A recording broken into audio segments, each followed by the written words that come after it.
Hi friends, ఈరోజు అయితే మునగాకు తాలింపు ఎలా పెట్టాలో చూపిస్తా. ఓకేనా? సో మనమైతే ఈరోజు ఫ్రెష్ మునగాకునైతే ఇప్పుడే తీసుకొచ్చిన. సో దీని తాలింపు ఎలా చేయాలో వీడియోలోకి అయితే వెళ్ళిపోదాం. ఓకేనా?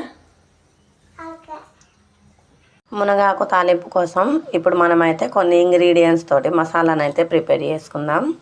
ఫస్ట్ వచ్చేసి తెల్లగడ్డ, చిన్నపాటి అల్లం ముక్క,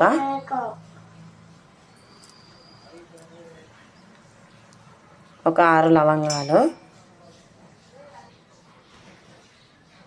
ధనియాలు,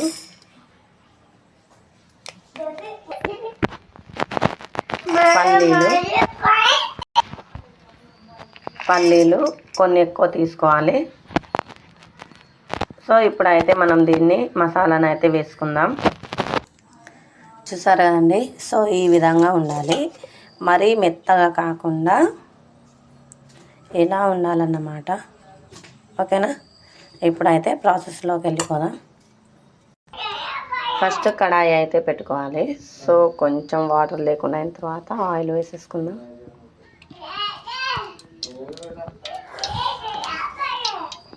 చూసారండి, మనకి ఇక్కడ ఆయిల్ అయితే వేడైపోయింది. ఇప్పుడు తాలింపు గింజలు వేసుకుందాం.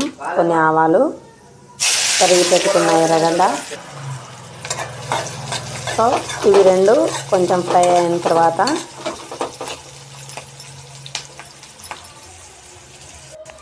మనం ముందే ప్రిపేర్ చేసి పెట్టుకున్న మసాలా వేసుకొని ఒక 2 నిమిషాల పాటు ఫ్రై చేసుకోవాలి.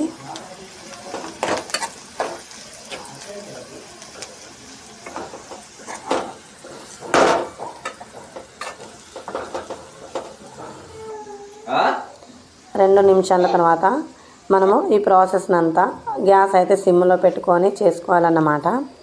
తగినంత పసుపు, కారం, ఉప్పు వేసుకొని 1 నిమిషం పాటు మళ్ళీ ఫ్రై చేసుకోవాలి. మిశ్రమం అంతా చక్కగా కలిసిపోయి వేగిన తర్వాత మనం ముందే కడిగి పెట్టుకున్న మునగాకునైతే వేసేసుకుందాం. సో మునగాకు వేసుకొని మొత్తాన్ని అయితే కలుపుకోవాలి. సో మనం ఇలా కలుపుకున్న తర్వాత ఒక్క 5 నిమిషాల పాటు మూత పెట్టేసుకొని ఉడకపెట్టుకోవాలన్నమాట.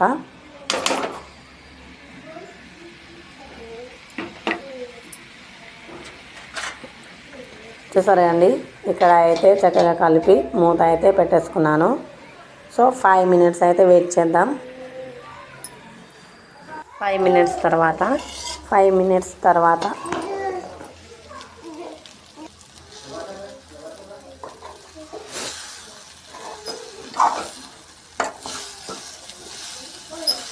సో మనం మధ్య మధ్యలో కలుపుతూ ఒక 5 మినిట్స్ అయితే ఉడకపెట్టుకోవాలి. సో ఇప్పుడైతే మనకు మునగాకు తాలింపు అయితే రెడీ అయిపోయిందండి. చూసారు కదా? సో ఇలా చేసి తింటే చాలా అంటే చాలా బాగుంటుంది. సో మన హెల్త్కి కూడా చాలా మంచిది మునగాకు. ఓకేనా? వీడియో నచ్చితే ఒక లైక్ చేయండి. అలాగే మన ఛానల్ని కొత్తగా చూసే వాళ్ళు ఉంటే సబ్స్క్రైబ్ చేసుకోండి ఫ్రెండ్స్. సో మనం ఈ ప్రాసెస్ని అంతా గ్యాస్ అయితే సిమ్లో పెట్టి చేసేసుకున్నాము. ఓకేనా?